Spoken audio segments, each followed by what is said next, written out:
આજે આપણે ice cream premix બનાવશું। આ પ્રીમિક્સ એકવાર તમે જરૂરથી બનાવજો। આ પ્રીમિક્સને તમે વર્ષ સુધી સ્ટોર કરી શકો છો અને હેલ્ધી અને ટેસ્ટી બને છે। આપણે આમાં કોઈ જીએમએસ કે સીએમસી પાવડર નથી યુઝ કરવાના, નથી આપણે કોઈ આમાં એગ યુઝ કરવાના કે નથી આપણે કન્ડેન્સ મિલ્ક યુઝ કરવાના।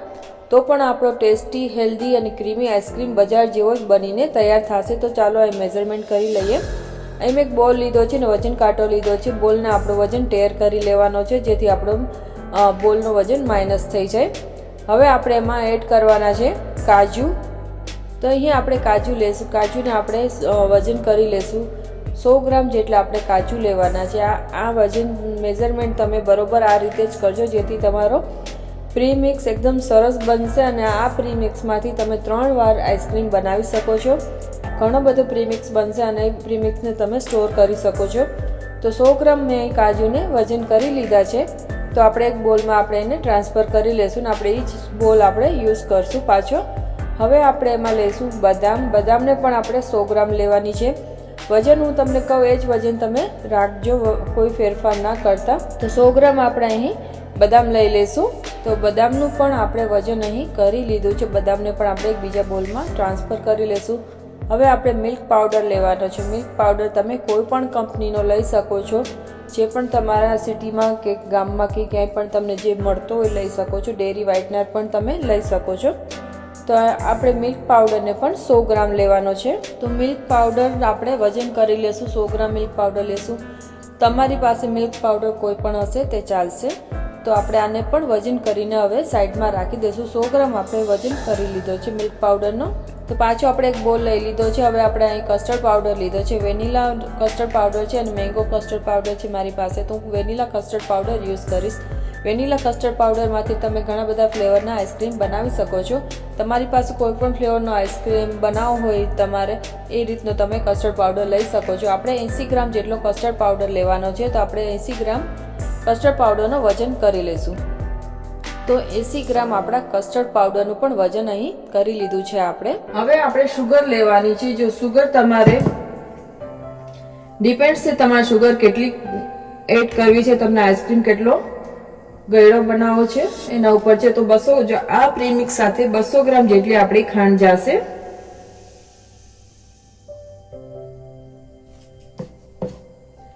તો એ રીતે તમે ખાંડ લઈ શકો છો।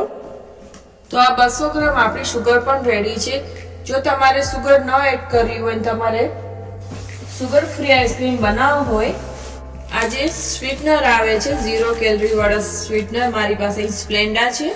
તમે સ્ટીવિયા કે કોઈ પણ સ્વીટનર યુઝ કરી શકો છો।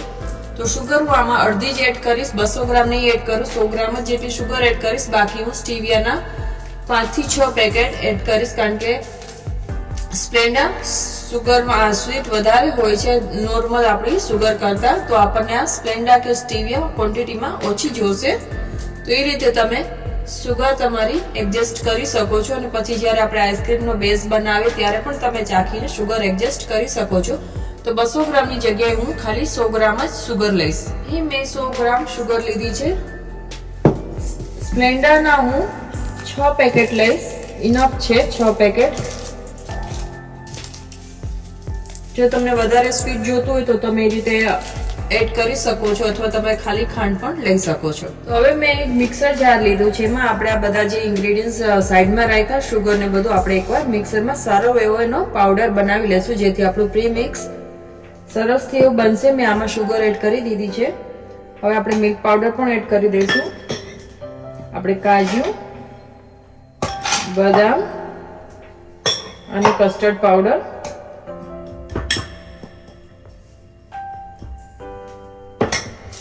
આજે આપણે સ્પ્લેન્ડા કે સ્ટીવિયા તમે જે પણ સ્વીટનર યુઝ કરવાના હો એ પણ મિક્સ કરી દઈશું। 1 ગ્રામનું પેકેટ હોય છે અને થોડી શુગર આપણે જ્યારે મિલ્ક બનાવશું, આઈસ્ક્રીમ માટેનું બેઝ બનાવશું, એમાં પણ એડ કરવાની છે। જો તમારે એના ભાગની પણ શુગર એડ કરવી હોય તો તમે આ પ્રીમિક્સમાં જ એડ કરી શકો છો। તો તમારે મિલ્કમાં શુગર નહીં એડ કરવી પડે। તો મેં સ્પ્લેન્ડાના 6 પેકેટ આ મિક્સરમાં આપણા નાખી દીધા છે। તો હવે આને ગ્રાઇન્ડ કરી લેશું। તો હવે આને પહેલા હું પલ્સ મોડ ઉપર પીસીશ, કારણ કે કાજુ અને બદામમાંથી એનું ઓઇલ રિલીઝ થાય એટલા માટે પહેલા આપણે એને પલ્સ મોડ ઉપર ગ્રાઇન્ડ કરશું। હવે આમાં જે પ્રી સેટિંગ્સ હોય છે ડ્રાય છે, હવે એને ફાઇનમાં કન્વર્ટ કરી દઈશ અને એને આપણે ગ્રાઇન્ડ કરી લઈશું. આપણે એકવાર ચેક કરી લઈશું આપણું પ્રીમિક્સ, આમાં કોઈ કાજુ કે બદામના પીસ રહ્યા છે કે નથી તે એકવાર ચેક કરી લેશું. તો તમે જોઈ શકો છો આપણો સરસથી એવો પાવડર બનીને રેડી થઈ ગયો છે. તો આને હું પહેલા એક વાસણમાં કાઢી લઈશ. હવે આ પ્રીમિક્સને તમે ફ્રીજમાં સ્ટોર કરી શકો છો લાંબા સમય સુધી. કે તો આ જે આપણે પ્રીમિક્સ બનાવીને રેડી કર્યું એમાંથી પહેલા આપણે 1 કપ આઈસ્ક્રીમ બનાવવા માટે આપણું પ્રીમિક્સ ભરીને મેજર કરીને લેશું અને બાકીનું જે પ્રીમિક્સ વધશે એને આપણે ફ્રીજમાં રાખી દઈશું સ્ટોર કરીને એરટાઇટ કન્ટેનરમાં. તો આપણું 1 કપ પ્રીમિક્સ છે એને આપણે સાઈડમાં રાખી દઈશું પહેલા. હવે બાકીનું જે પ્રીમિક્સ છે આઈસ્ક્રીમનું એને આપણે કન્ટેનરમાં ભરીને તમે આને ફ્રીજમાં રાખી શકો છો, અથવા તો તમે આની આઈસ્ક્રીમ જો તમારે વધારે બનાવી હોય, આઈસ્ક્રીમ કુલ્ફી છે, મલાઈ કુલ્ફી છે, માવા કુલ્ફી છે, પણ બધું બનાવી શકો છો આ પ્રીમિક્સમાંથી. તો આપણું ભરી લીધું છે. હવે આને આપણે થોડી વાર માટે સાઈડમાં મૂકી આપણે આમાં જ પ્રીમિક્સ લઈ લેશું વાસણમાં. હવે આપણે આમાં દૂધ એડ કરવાનું છે. આ પ્રીમિક્સ 1 કપના પ્રીમિક્સ સાથે આપણે 1 લીટર દૂધ યુઝ કરવાનું છે. તો 1 કપ પ્રીમિક્સ હોય તો તમારે 1 લીટર દૂધ લેવાનું છે. તો થોડું દૂધ લઈ આપણે પહેલા મિક્સ કરી લઈશું અને લમ્પ ફ્રી બનાવશું. અથવા તમારી પાસે હેન્ડ વિસ્ક હોય, ઇલેક્ટ્રિક બ્લેન્ડર હોય તો તમે એ પણ યુઝ કરી શકો છો. પણ હું આજે ખાલી વિસ્કથી જ આનાથી છેણીથી વિસ્ક કરીને બતાવીશ, કારણ કે ઘણા લોકો પાસે ના હોય અવેલેબલ. તો આપણે આમાં ગાંઠા ન પડે એ રીતે એને સરસથી એવું સ્મૂથ કરી લેશું. તો આપણું મિક્સ થઈ ગયું છે સારી રીતે. હવે આને આપણે સાઈડમાં મૂકીને આપણે જે બીજું દૂધ લીધું છે એને આપણે ગરમ કરવા મૂકી દઈશું. અહીં મેં એક નોનસ્ટિક પેન લીધું છે. હવે આપણે ગેસ ચાલુ કરીને હવે આપણે આમાં મિલ્ક એડ કરી દઈશું. મિલ્કને આપણે ગરમ કરશું પહેલા. નોનસ્ટિક હશે તો વધારે સારું રહેશે, જેથી આપણો આઈસ્ક્રીમનો બેઝ છે બધા પાવડર એ અંદર ચોટશે નહીં એટલા માટે. અને ન હોય તો સ્ટીલનું જાડું તળિયાવાળું વાસણ જે હોય ઘરમાં એ તમે લઈ શકો છો. દૂધને આપણે હવે હલાવતું રહેવાનું છે. તો તમારે કોઈ પણ ફ્લેવર હવે આમાં આપવું હોય તો તમે આપી શકો છો. હું અહીં કેસર ઇલાયચી ફ્લેવર આપીશ. તો એટલી મેં 10 થી 15 જેટલી એલચી લીધી છે. એમાં હું કેસર એડ કરીને આને સરસથી ફાઇન પાવડર બનાવી લઈશ. તો કેસર અને એલચીનો મેં પાવડર કરી લીધો છે. તમે જોઈ શકો છો એકદમ સરસ ફાઇન પાવડર થઈ જાય છે આ ખાયણી દસ્તામાં. આ મેં એમેઝોનમાંથી લીધો છે, કેનેડાની. તમને જો લિંક જોતી હશે તો હું શેર કરી દઈશ. આ પથ્થરનો છે, ગ્રેનાઇટ પથ્થર છે. તો કેસર અને એલચી આપણે એડ કરી દઈશું. તો તમે જોઈ શકો છો એકદમ સરસ કલર આવી ગયો છે. એકવાર આ બોઇલ આવી જાય પછી આપણે જે પ્રીમિક્સ બનાવ્યું છે આઈસ્ક્રીમનું એ પણ આમાં એડ કરી દઈશું. તમને પહેલા પણ કીધું કે આપણે થોડી ખાંડ મિલ્કમાં પણ એડ કરવાની, અથવા તો તમે પ્રીમિક્સમાં એક્સ્ટ્રા એડ કરી શકો છો. પણ આપણે દૂધ એડ કરીએ એટલે દૂધના ભાગની આપણે ખાંડ થોડી એડ કરવી પડે. તો હું સુગર નથી એડ કરતી, પણ આ સ્વીટનર એડ કરું છું, સ્પ્લેન્ડા. તમારી પાસે સ્ટીવિયા હોય તો તમે સ્ટીવિયા પણ લઈ શકો છો. કારણ કે આ પણ એકદમ સરસ સ્વીટ હોય છે. તો હું ખાલી 3 સેચેજ યુઝ કરીશ, 3 પેકેટ જ યુઝ કરી. આ 1 ગ્રામનું એક પેકેટ હોય છે.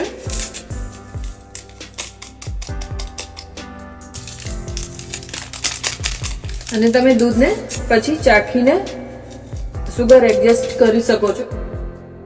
ગેસને આપણે સ્લો કરી દઈશું અને હવે આપણે જે પ્રીમિક્સ બનાવ્યું દૂધમાં મિક્સ કરીને એને પણ આપણે દૂધમાં એડ કરી દઈશું. ધીમે ધીમે ગેસ ધીમો કરી દેવો. અને મેં એક જારી લીધી છે ચાયણી મોટી, એમાં આપણે એડ કરશું. આમાં જો લમ્સ થઈ ગયા હોય પાછા પડ્યા તો એ બ્રેક થઈ જશે અને આપણું આઈસ્ક્રીમ એકદમ સરસ ક્રીમી બનશે.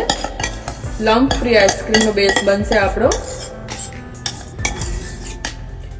હવે આને પહેલા આપણે સારી રીતે હલાવી લેશું આ રીતે, જેથી બધા લમ્સ બ્રેક થઈ જશે.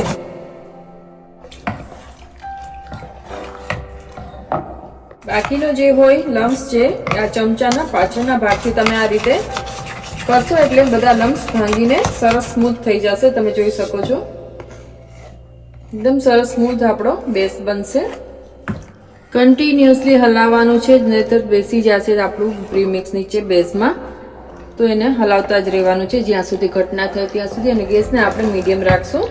તો તમે જોઈ શકો છો આપણું મિલ્ક ઘટ થવા આવ્યું છે પણ આપણે આને હજી ઘટ કરશું જ્યાં સુધી એકદમ સરસ થીક ન થાય. જેવું કે રબડીની કન્સિસ્ટન્સી હોય એ રીતનું આપણે રબડી જેવી કન્સિસ્ટન્સી રાખવાની છે. તો હજી આપણે આને થોડું ઘટ કરશું. તો આપણું આ આઈસ્ક્રીમનું બેઝ રેડી છે. હવે ગેસને આપણે બંધ કરી દઈશું અને આને આપણે એકદમ સરસ ઠંડુ થવા દઈશું. ગેસ મેં બંધ કરી દીધો છે. તો હવે આ મિલ્કને આપણે ઠંડુ થવા દઈશું. ઠંડુ થશે પછી આપણે આમાં આને એક કન્ટેનરમાં ભરીને ફ્રીજ કરી દઈશું અને પછી આપણે આને પાછું ચર્ન કરશું. ઓકે, તો આપણું આઈસ્ક્રીમ બેઝ ઠંડુ થઈ ગયું છે. મેં આ કેકનું જે આપણે બ્રેડ બનાવવાનું કે કેક બનાવવાનું ટીન આવે છે, જો તમારી પાસે આવું તો તમે આ લઈ શકો છો અથવા ઘરમાં કોઈ પણ તપેલી હોય એ પણ લઈ શકાય છે. અથવા તમારી પાસે આ એલ્યુમિનિયમનું ટીન હોય ડિસ્પોઝેબલ વાળું જે આવે છે એ હોય તો તમે લઈ શકો છો. જે પણ ઘરમાં અવેલેબલ હોય તમે લઈ શકો છો. તો હવે હું આ આપણું આઈસ્ક્રીમનું બેઝ જે બનાવ્યું એને આપણે ટ્રાન્સફર કરી લેશું આ ટીનમાં. તો આને હવે આપણે ફોઇલ પેપરથી એકદમ સરસ કવર કરી ફ્રીઝરમાં મૂકી દઈશું 8 કલાક માટે. જો તમારે ફ્રીઝરમાં રાખીને પાછું તમારે ચર્ન ન કરવું હોય તો તમારે આ સમયે 1 કપ હેવી વ્હિપિંગ ક્રીમ જે આપણે આઈસ્ક્રીમ માટે યુઝ કરતા હોય છે, જે નોર્મલી આપણે કેક માટે બનાવવામાં વ્હિપિંગ ક્રીમ યુઝ કરીએ છીએ એ જ તમે આઈસ્ક્રીમ માટે યુઝ કરી શકો છો. એ ક્રીમને તમારે વ્હિપ કરીને આની સાથે મિક્સ કરી દેવાનું હળવો હાથે, બે કટ એન્ડ ફોલ્ડ કરીને. તો પછી તમે આને ફ્રીજ કરીને ઇન્સ્ટન્ટ પછી ખાઈ શકો છો. અને જો તમારે ચર્ન કરવું હોય તો તમે ક્રીમ ન યુઝ કરો. તો અત્યારે આપણે આને હવે સરસથી કવર કરી દઈશું.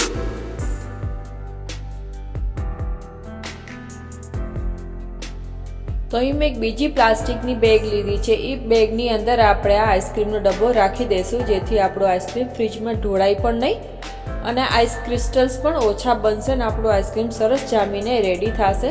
તો હવે આ આઈસ્ક્રીમને આપણે 6 થી 8 કલાક માટે ફ્રીઝરમાં રાખીને સેટ થવા દેવાનું છે. તો ફ્રીઝરમાંથી આઈસ્ક્રીમ મેં કાઢી લીધો છે. હવે આપણે આને થોડો રૂમ ટેમ્પરેચર ઉપર થોડો સોફ્ટ થાય ત્યાં સુધી એને સોફ્ટ થવા દેશું. તો આપણો આઈસ્ક્રીમ નોર્મલ થાય ત્યાં સુધી આપણે અહીં એક હેવી વ્હિપિંગ ક્રીમ લીધું છે. મેં 1 કપ આપણે હેવી વ્હિપિંગ ક્રીમ લેવાનું છે અને આપણે એને સારું એવું બીટ કરી લેશું. આપણે એકદમ સ્ટીફ પીક નથી જોતા પણ આપણે તોય થોડું એને બીટ કરી લેશું. ક્રીમ ના હોય તો તમે ઘરની દૂધની મલાઈ પણ લઈ શકો છો. તો ક્રીમ આપણી ઓલમોસ્ટ ડન છે. તમારે 2 થી 5 મિનિટ હજી આને વ્હિપ કરવી હોય તો તમે કરી શકો છો. આપણે સ્ટીફ પીક નથી લઈ આવવાના, સોફ્ટ પીક જ રાખવાના છે જેથી આઈસ્ક્રીમમાં સરસ રીતે મિક્સ થઈ જશે. અને જો તમારે આ ક્રીમ ન એડ કરવી હોય ફ્રેશ ક્રીમ પણ તમે લઈ શકો છો અથવા તો દૂધની મલાઈ પણ તમે લઈ શકો છો. હવે આ ક્રીમને આપણે ફ્રીજમાં રાખી દઈશું થોડી વાર માટે. હવે આઈસ્ક્રીમને આપણે થોડો સ્ટેપ કરીને મિક્સર જારમાં એડ કરી દઈશું. તો આઈસ્ક્રીમને આપણે બધો મિક્સર જારમાં લઈ લીધો છે. હવે આપણે આને એકવાર ચર્ન કરી લઈશું.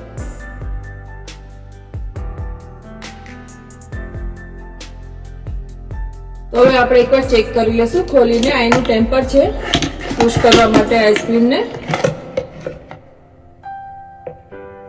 તો તમે જોઈ શકો છો સરસથી સ્મૂથ થઈ ગયું છે. તો સરસથી આપણે આને ચર્ન કરી લીધું છે.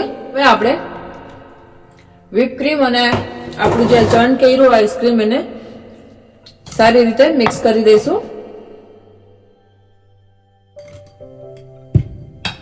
હવે આપણું વ્હિપ ક્રીમ છે થોડું એડ કરી આ 1 લીટર દૂધ અને 1 કપ આઈસ્ક્રીમ પ્રીમિક્સમાંથી આપણું આઈસ્ક્રીમ ખૂબ જ સારું બનશે, ઘણું બધું બનશે. આખું ફેમિલી ખાઈ શકે તો પણ વધશે એટલું આઈસ્ક્રીમ આપણું સરસથી બનીને રેડી થશે. તો આ રેસીપી તમે એકવાર જરૂરથી ટ્રાય કરજો. તો આપણું મિક્સ થઈ ગયું છે. તો થોડું આપણે આમાં ઓપ્શનલ છે, થોડું કેસર પણ એડ કરશું. કેસર પિસ્તા છે એટલે કેસર ઇલાયચી છે એટલા માટે. હવે થોડા અંદર આપણે બદામ પણ એડ કરશું. તો આઈસ્ક્રીમમાં થોડો આપણને ક્રંચ પણ આવશે અને થોડા આપણે ઉપરથી ગાર્નિશ માટે રાખશું. અને થોડા હું પિસ્તા પણ એડ કરીશ. પિસ્તા પણ સારા લાગે છે આઈસ્ક્રીમમાં. અને થોડા આપણે ગાર્નિશિંગ માટે રાખશું. આઈસ્ક્રીમને સારી રીતે મેં ચર્ન કર્યું છે એટલે થોડું આ લિક્વિડી લાગતું હશે તમને. તો સારી રીતે જ આપણે એને ચર્ન કરવાનું છે જેથી એમાં કોઈ આઈસ હોય તો એ બ્રેક થઈ જાય અને આપણું આઈસ્ક્રીમ એકદમ સરસ ક્રીમી અને સ્મૂથ બને. તો આપણે કન્ટેનરમાં લઈ લેશું આઈસ્ક્રીમને. તો મેં આઈસ્ક્રીમને ફિલ કરી લીધો છે. હવે આપણે આમાં થોડું ઉપરથી પણ થોડું એવું અમથું કેસર, બહુ નહીં, ગાર્નિશ માટે એડ કરી દઈશું. કારણ કે ઓલરેડી આપણે અંદર પણ કેસર એડ કર્યું છે અને અંદર આઈસ્ક્રીમમાં આપણે બેઝ બનાવ્યો ત્યારે પણ, જ્યારે મિલ્ક બનાવ્યું ત્યારે પણ આમાં કેસર એડ કર્યું છે. તો હવે આપણે ઉપરથી થોડા પિસ્તા. આ એકવાર ટ્રાય કરજો, ખૂબ જ સરસ બન્યો છે, ટેસ્ટી બન્યો છે અને બજાર કરતાં પણ સારું બનશે, ચોખ્ખું અને સસ્તું પણ પડશે તમને. આ રીતે આપણે ગાર્નિશ કરી દઈશું આઈસ્ક્રીમનું.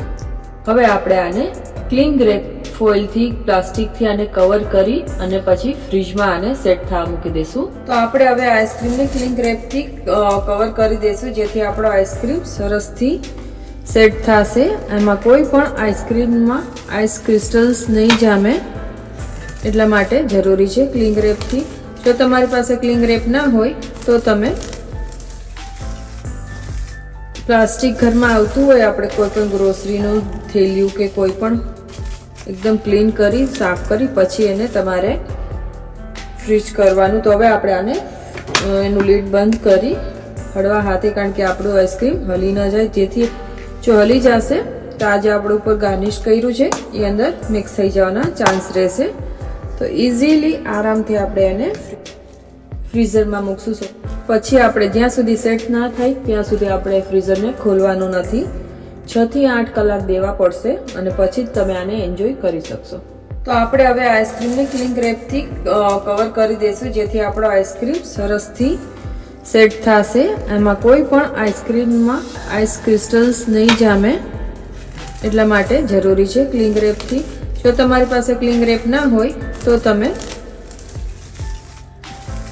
પ્લાસ્ટિક ઘરમાં આવતું હોય, આપણે કોઈ પણ ગ્રોસરીનું થેલિયું કે કોઈ પણ એકદમ ક્લીન કરી, સાફ કરી પછી એને તમારે ફ્રીઝ કરવાનું. તો હવે આપણે આને એનું લીડ બંધ કરી હળવા હાથે, કારણ કે આપણું આઈસ્ક્રીમ હલી ન જાય, જેથી જો હલી જશે તો આજે આપણે ઉપર ગાર્નિશ કર્યું છે એ અંદર મિક્સ થઈ જવાના ચાન્સ રહેશે.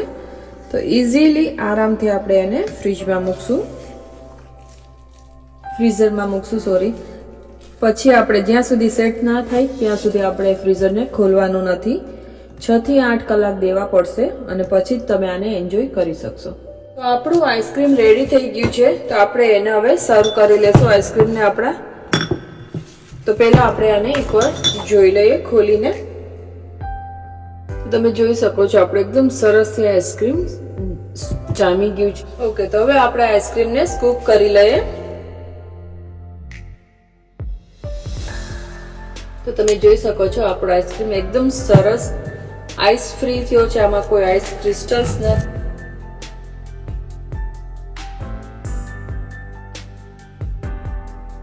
તો રેડી છે આપણો કેસર ઇલાયચી ફ્લેવરનો આઈસ્ક્રીમ. આપણે ઉપરથી પણ થોડાક ડ્રાયફ્રૂટ્સથી ગાર્નિશ કરી દઈશું, પિસ્તા અને બદામથી. તો આ વિડીયો તમને કેવો લાગ્યો તમે મને કમેન્ટ જરૂરથી કરજો અને ગમ્યો હોય તો લાઈક અને શેર જરૂરથી કરજો અને શેર કરો તમારા ફ્રેન્ડ્સ ફેમિલીમાં. ઘરે જ તમે ખૂબ જ ટેસ્ટી અને હેલ્ધી એવો આઈસ્ક્રીમ બનાવી શકો છો. તો આ તો આપણો આજનો હોમમેડ ટેસ્ટી હેલ્ધી એવો આઈસ્ક્રીમ કેસર ઇલાયચી વાળો. અને આ બેઝમાંથી તમે ઘણા બધા ફ્લેવરના આઈસ્ક્રીમ બનાવી શકો છો.